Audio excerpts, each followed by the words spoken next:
ជំរាបសួរបងប្អូនទាំងអស់គ្នាក្រុមគេសូមជូនចម្រៀងមួយបទដែលមានចំណងជើងថារឿងពិតយកលំនាំបទចៅដកចំពីដូច្នេះសូមបងប្អូនរីករាយទស្សនាដូចតទៅ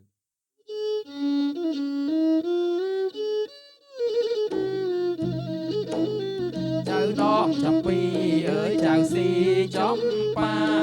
ចៅដកសារាណោងអើយចៅដកចំពីអើយចៅស៊ីចំប៉ាចៅដកសារាណោងអើយព្រះពីផាយផាត់បងមករំពើយត្រជាក់រហើយអើយដល់កាយាសញ្ជឹងក្នុងចិត្តគិតហើយចំបាញ់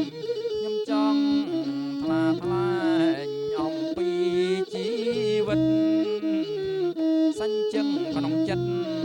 គិតហើយចំបាញ់ខ្ញុំចង់ថ្លាញអំពីជីវិតរឿងពុំយើងខ្ញុំមិនមែនប្រឌិតគឺ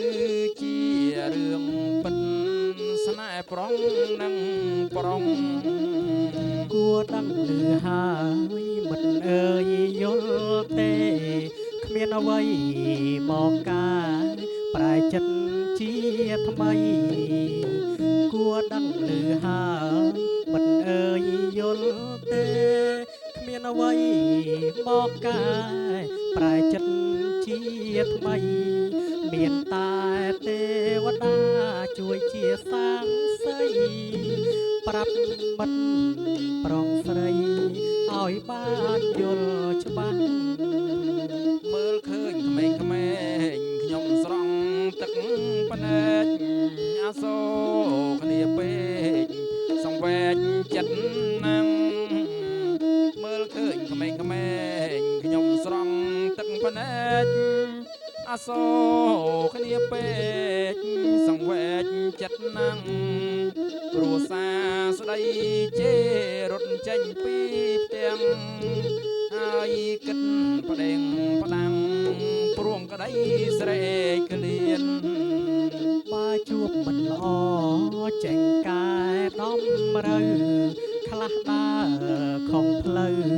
ទៅសេពគ្រឿងញៀនបើជួបមិនល្អចេញកែដំរូវខ្លះដើរខំផ្លូវទៅសេពគ្រឿងញៀនសូមអិនព្រមជួយនាំចិត្តសន្តានគ្រួសារគ្រប់ប្រាណយល់សិទ្ធកូនផងចៅដកចំពីចៅស៊ីចំប៉ាចៅដកសារាណងអើយចៅដកចំពីចៅស៊ីចំប៉ាចៅដកសារាណងអើយព្រះពីបាយផាត់បងមករំពើយត្រជាំងរហើយអើយដល់កាយា